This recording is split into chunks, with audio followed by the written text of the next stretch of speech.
I'm really excited to have one of our close business partners here, Gabe Cole, on with us. Gabe runs an awesome group called Realm Residential. And if there's anyone who knows how to have a referral-based business, it's definitely Gabe. So Gabe, thanks for being here, man. Ryan, thanks so much for having me. This is going to be fun. Yeah. And I'm always looking to learn from you as well. So, I'm happy to be here, because when you participate like this, then you always take something else away from the table as well.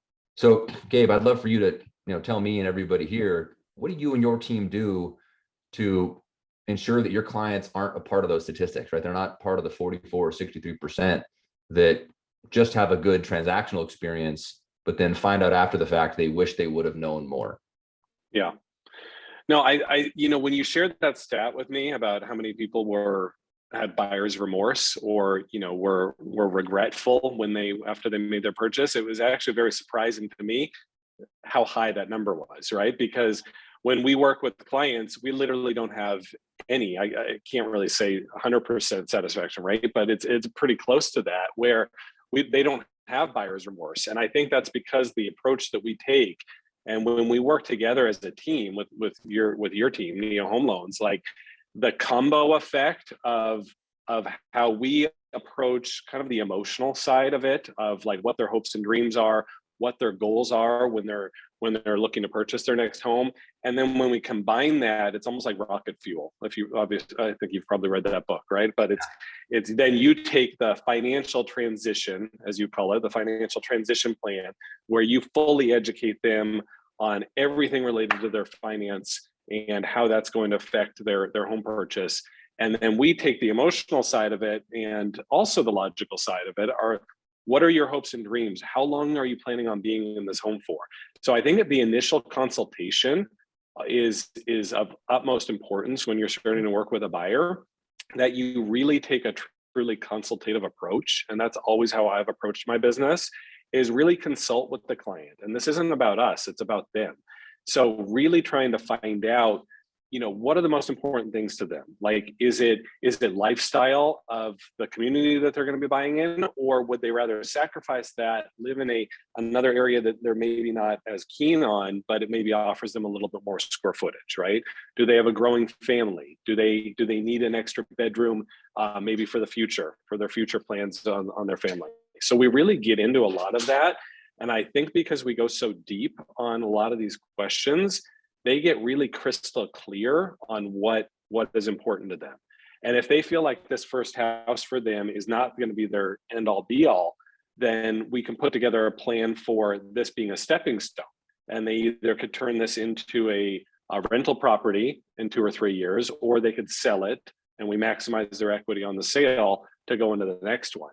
So I think when we combine our forces together and you guys go into their finances and put together a good financial plan, and then we combine that with what we do on our consultation, we really don't have any regrets from our buyers that end up buying. Gabe, what do you and your team do to kind of maximize that time frame and try and use that kind of wow factor in your consultations to open up to other people? Yeah, I think it comes down to, and for us, it's probably a little bit longer than a 2-week lead period, because for us, we really look at the initial consultation and then we build a very strong, solid relationship with the client. We literally become friends with our clients. I mean, I hug my clients when I see them, when we go and look at a property, right? And I think that when they really know you have their back and that you're going to give them advice, regardless of making the sale or not, I think that has a huge impact on them. So it's also educating the client on how you work and how your business thrives, right? So not just hoping that you do such a great job for them and they love you and that they're going to just give you referrals because of it, but actually planting the seed up front and letting them know that, hey, a lot of agents do a lot of different things to get business. What I really love to focus on is just pouring myself into my clients and doing the most absolutely outstanding job that I possibly can for them. And in turn, then they want to tell their friends and family about me. Or my team. So what I do is I continuously will plant that seed, not only at the initial meeting, but as I meet them. Like, it's very common for buyers, if they're out there looking for homes, they're telling all their friends, right? And everyone's talking about real estate right now, especially with how crazy things are right now. And they talk to their friends, oh yeah, we made an offer on this property, we got outbid, there were 15 offers. And so they're having these conversations with their friends through social media or in person or at work. And we want to make sure that we've let them know and coached them, like, hey, when you're having these conversations with your friends, you're going to be talking with people and they're going to say, oh yeah, we're thinking about wanting to buy a house also, but we're not quite ready yet. We need this happen or that happen. And then you plant the seed, like, hey, don't be afraid to refer that client over to me, because we can do a lot up front with planning and helping them and strategizing with them. Even if you've got a friend that says they want to do something in a year, I would love to be introduced to them, because I would love to have them in my network and I can educate them along the way and help them probably avoid a lot of mistakes that they may otherwise make leading up to the process of wanting to buy their home. How do you elevate the emotional side of it to get people to talk more about you and your team? Yeah. So, I mean, especially in this market right now, where if you get under contract, you've basically won a battle and you've probably beat out, in some cases, 5, 10, 15 other people. We really will take that opportunity to say, like, hey, this is a relationship business, right? A lot of times when we're helping our clients get into a property, we may have a relationship with the listing agent on that property, and we may have helped get them into that. If they were possibly with another agent, they may not have had that opportunity. So we make it so it's known that, hey, look, we just had a huge win here, and here were some of the reasons why. And then as you're celebrating with your friends and family, and they're thinking about doing something, and just kind of reminding them, like what I said before, of bringing it back for full circle, and reminding them on, here are the things that happen. Here are all the things that you learned in this process. We would love to educate your friends and family and help them do the same thing. I love that quote about how they'll never forget how you made them feel. And that's part of our client experience. And you guys do a great job. When the buyer already comes to us with a lender, and then let's say it's a referral from a friend or an online lender, honestly, it makes our job more difficult when we're not working with your team, because we have to kind of pick up the slack on a lot of things that, as a team, we're doing together. So when we're in a transaction and you guys are on the other side with the buyer, your process, you're doing a lot of things of keeping, the buyer educated and keeping them engaged in the process. In addition to that, no matter what, on our transactions, we also will do, like for my clients, for example, I have a process where I'll use a company called Client Giant, right? And we will do a gifting process throughout the escrow, and then a quarterly gift when they become past client, right? And so that's like an extra added touch. I mean, call it customer service or call it whatever, but it's an extra touch, and it's automated for us, so it happens without me having to be involved in it. Another thing that I learned from you, and this is just kind of like that extra touch, when I was sick a month ago, you had Instacart dropped off at my house, right? With a really nice care package, right? When I'm talking to my clients and I find out that one of them in their family is sick or the whole family went down, I'm now doing the same sort of thing. So it's those extra personal touches that really make the client feel special.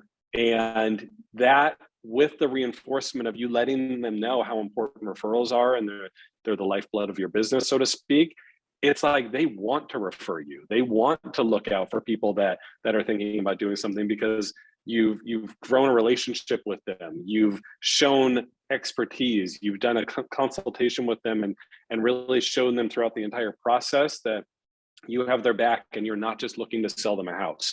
I've told my team this multiple times. I've talked my clients out of buying specific properties, right? Yeah. If I didn't feel like it was the right house for them, right? And it's so easy in this, craziness that we're having right now to get caught up in that emotion. And that's, I think, when you get people that will get the regret, right? Like, for example, I've talked people out of buying a house that backs to a busy street.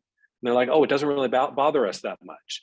And, we still want to make an offer on it. And I said, if this is the house for you, by all means, let's make an offer for it. However, you do need to consider, if you go to sell this property down the road and we're in a normal market, not a hot demand seller's market, it will be more challenging for you to sell that house if it's backing into the freeway or if it's backing to a major artery, right? So those are the types of things that I share with people that I think might be, I'm sure a lot of other agents do it too, but I think some agents are afraid to point out negatives on properties because they don't want to talk the buyer out of a sale. And that's not how I look at it. I don't look at it as just making the sale. This is one of the most important and biggest investments of a client for their lifetime.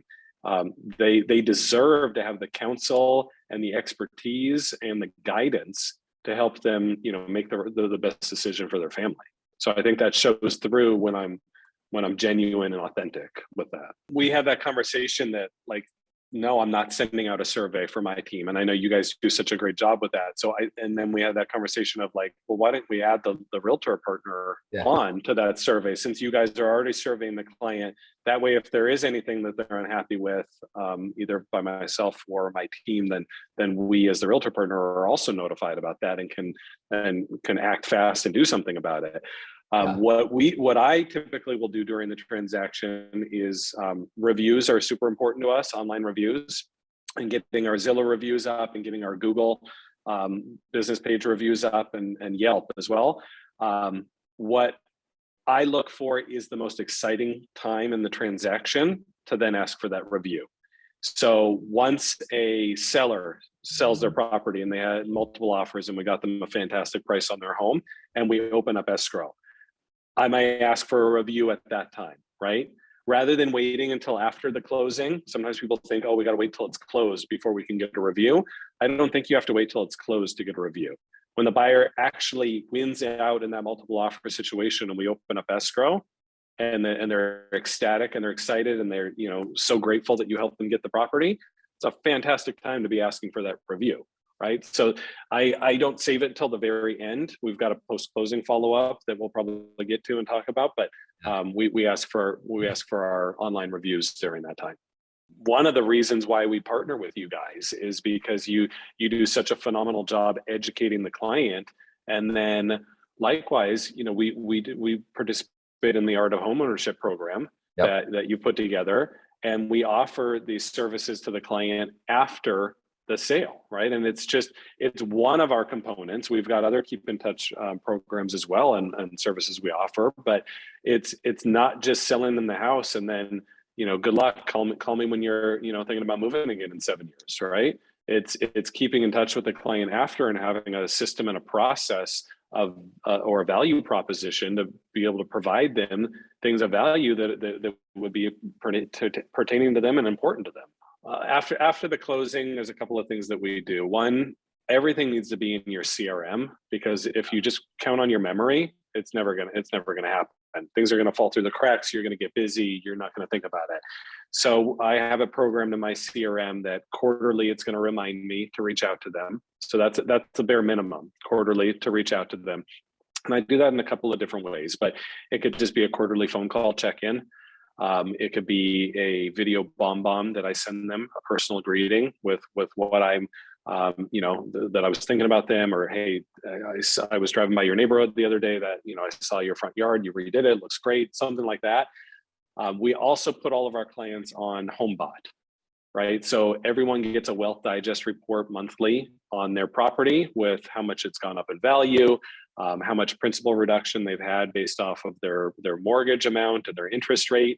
It tells them if rates have gone down and if it would make sense for them to refinance. It tells them, hey, you've accumulated this much equity. Do you want to buy an investment property?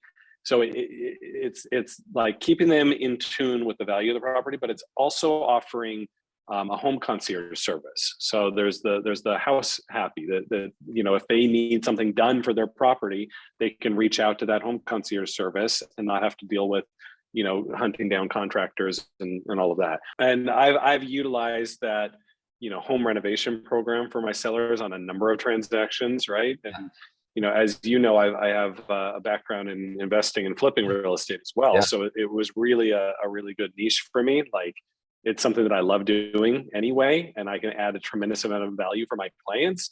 So whether you're with a company that offers it or not, there's companies out there that you can go to that will offer these pre-sale renovation programs where it's no cost out of pocket to the homeowner until the home sells, right? So rather than, and every seller in today's market still thinks that like, oh, I can sell my house in 10 minutes if I just put it on the market. And, you know, I don't need to do any prep of my home. And that is, I think, from a lack of education. And yes, they can sell their home in 10 minutes, but how many thousands of dollars are they leaving on the table by not presenting their home in the best light? I mean, I've seen homes, especially in today's market, that they could have left 100 or 200 grand easily on the table just because they did not properly present their home. So they didn't, they could have put in new flooring. They could have put in some new countertops, painted the cabinets, and done some not huge renovation projects, but minimal to make that home look more like a model home. And if they're not doing that, they're leaving tens, if not hundreds of thousands of dollars on the table. So when you educate the client and let them know these kind of things, then they can share. That's things that, like you said, social proof that they would then share with their friends and family, which would harvest more referrals. And the consumer loves to have options, right? Even if they choose not to go through that, to at least present them with the option and give them the choice.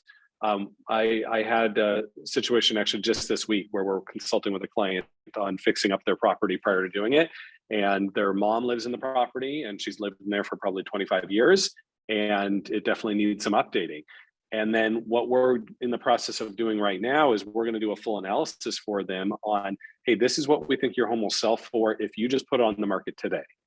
Okay. If you want to do X, Y, and Z, and let us come in and do the painting and the carpeting and the flooring and these items, then this is where I think your pricing will end up, right? And then let them decide which route they want, because there's always the distinction between value that you're going to get for your property and ease of use, right? So if someone's living in the property and doesn't want to deal with that, then they may choose to just go with the simpler option and just do some light prep and staging to get it on the market. But at least they have the options, and it puts them in the driver's seat to choose which one is most advantageous to them. Yeah. One of the things that I'm just implementing that I'm working on is a very similar review on the client's appreciation over the last year. So what I'm doing is I'm doing a full market analysis for their property, and I will then shoot a BombBomb video where I'm doing a screen record where I'm actually talking into the screen and I'm sharing with them all the new comps that have happened in their neighborhood and how much their home value has gone up over the last year. Then I'm sending that to them along with a hard copy of that CMA, and then I'll follow up with a phone call to discuss it with them. And if I don't get them on the phone call, I'll still just leave them a message, but they're getting that. It's kind of like when the client has a wealth advisor, right? They're going to want to go over at least once a year with their wealth advisor what's happening in their portfolio or what their goals are, what they want to do, what adjustments they want to make. Very similar thing. We're their real estate advisor, right? Well, so that's part of it. The other part of it that I would say to get exposed to their network, I mean, just really going back to the basics on networking. And I've reached out to my past clients and say, hey, it's been a while. Let's grab lunch, right? And then, hey, do you have any friends or buddies at work or anything like that you want to bring with? Lunch is on me. I would love to meet someone that's important to you or someone that you value. So it's them maybe asking them who their current other advisors are, who their CPA is, who their attorney is. And say, I'm always looking to expand my network and network with other great like-minded professionals. Hey, maybe me, you and your attorney can go grab lunch sometime and set that up. So those are the couple of the different things I'm doing from the networking standpoint to try to expand my network and then tap into some of those other different trade professionals, right? So I get referrals from my past clients in sphere of influence. I also get referrals from my attorneys, right? Like my estate planning attorney is a phenomenal resource for me. Yeah. He handles probate, and he also handles trust sales, and anything that comes to him at this point, even in or out of state, he's referring to me. I just did a deal with an agent partner of mine in Hawaii because his client in Newport Beach inherited a property in Hawaii. And my attorney here in Newport Beach knows that when I'm handling the sale and I'm involved in it, that everything goes smoothly and seamlessly. So he actually wanted me involved in the transaction. I did that with a referral with another agent there in Hawaii. However, I stayed involved in the transaction and in the communication with both the attorney and the client. So those are a couple of other sources that I tap for referrals and how I expand my network. Another thing I'll do is video text messages or video emails or videos through Facebook Messenger, right? You know, people have birthdays, right? And everyone will just post on their wall, happy birthday, or they'll write a comment, happy birthday. I'll take it to the next step and do just a quick 10, 15 second selfie video personalized to them and then send that to them, right? Text message that to them, send it through Facebook Messenger, whatever, however you're connected with that client or person in your sphere of influence. And then try to set a goal of doing 5 of those a day, right? Yeah. Setting aside a time where you're just going to say, okay, I'm going to send out 5 video text messages a day, and you know, reaching out to your database over something or seeing something on a post like you just mentioned. Someone just got a dog, send them a quick video rather than just commenting on it. Yeah. You know, hey, I just saw you got that dog. That's so great. I'm so happy for your family. Whatever the message is, but it just adds that personal touch of you being in front of them. First of all, man, thank you so much for being here and sharing this with everyone. Any final thoughts or advice or anything you'd give people with the market we're in? Absolutely. It was fun. I enjoyed it. I learned some things as well. And that thing you just mentioned about going to their employers, we don't as a team do that, but we rely on you to do that. Yeah. So I think it's, you know, finding a partner in your lender realtor relationship that offers additional value and services. So when you guys get in with one of our clients and you get in with their employer, then we can get brought in as the preferred realtor in that relationship 100%. because we introduced the client, right? So that's another, I think, value added bonus. But I think what you mentioned on that one to many, you have to differentiate yourself. And that's why some of the different services that we've talked about, whether it be the home concierge program for after sale, you know, fixes or something, or a pre-sale renovation program, a couple of the different things that we've talked about, I think you need to have some sort of services like that you can offer that differentiate you and give you a unique value proposition to the client. And yeah. I said it earlier, just in final parting words, is, you know, just when you're consulting with the client, don't make it about the sale. Make it about them. Make it about their goals, their aspirations, their dreams, and be there as a guide to help facilitate the process and the knowledge broker.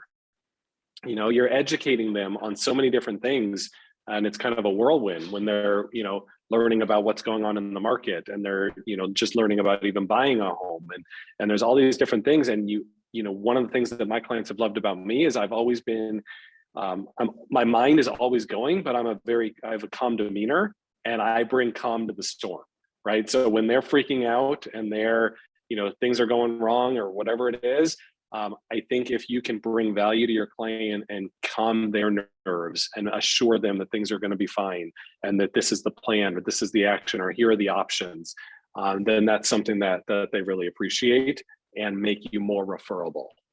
Awesome. And as a side note, I've been doing this 20 years. I love collaborating with other agents, and feel free to reach out to me. I would love to collaborate. Maybe we'll do a deal together one day. I'm always for helping others.